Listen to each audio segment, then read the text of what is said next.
বন্ধুগণ লন আজকে আমি কোথায় আমি সারাদিন ইউটিউব দেখতে দেখতে মোর শয়তানে ক্যামেল আসছে আসছে তাই মুই আজকে বানাইতে লইছি কি হাত আমার প্রথমে দেখে লাইছেন মুই আজকে বানামো হইছে রুটি বানাইতে মোর কি লাগবে লন আমি কইয়ে দাম প্রথমে একটা আন্ডা লই লইলাম আর ঘি লইয়া লইলাম মধ্যে বেরাস নাই লেগে মুই হাত দিয়ে ঘষাঘষি শুরু করে দিছি যেটা প্যান লই লইছি প্যানের মধ্যে ভালো মতন ঘষে মিশে লাগাই লইলাম এবার দরমুজ সাইড দিয়ে গোলা করে দিয়ে দিলাম প্যানের মধ্যে। এবার মুই আন্ডার হলুদ অংশ উঠে রাখলাম সাদা অংশ ধুয়ে দিলাম এই হলুদ অংশ ভালো মতন এককালে লাড়াইয়ে সারিয়ে গুডিয়া মুডিয়া আমেরা জ্যামে যত স্বামীর উপরে রাখ থাক না থাক এর মধ্যে সাইডিয়া মাইরিয়া ভালো মতন লাগাই দেবেন খামের গায়ে এককালে ভালো মতন মানে মাখতে থাকবেন তো থাকবেন যতক্ষণ পর্যন্ত এর গায়ে ভালো মতন না লাগবে।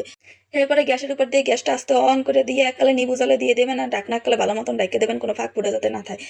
৫-৭ মিনিট পরে উড়াইয়া ঢাকনাটা একটু ঘিরিয়ে দেবেন যাতে নিচে লাগিয়ে না পড়ে। আর উপরে আবার ডিম ঘষা মাজা করতে থাকুন ভালো মতন একালে আস্তে ভালো মতন ঘষা মাজা করে আবার একটু ঢেকে দেবেন। এরপরে যখন আমার এটা হইয়াইবে দেখেন কি ফাইন একটা লুক আইছে মানে এত ভালো লুক আইছে। আমাকে তো হিকেই হেলাইলাম কি আমি ঘরে বইয়ে রুটি বানাবেন লন এখন খাওয়ানোর রিভিউ দেবে মোর পোলায় দেখে কি মনে হইতেছে এত মজা হয়েছে আসলে আমি কোনো খাওয়া নাই মোর পোলার খাওয়ান দেখে আমাকে হিয়ে মনে হয়েছে। আসলে ভাই ফুড ব্লগার যারা হেরা এরকম রিভিউ দেয় আসলে ঘটনা হয়েছে এইটা। দেখেন কত সুন্দর পুরিয়া দৌড়িয়া কি সুন্দর হয়েছে এটা হচ্ছে উপরে ফিটফাট ভিতরে সদরঘাট এই হয়েছে খাওয়ানোর রিভিউ হগল হয়।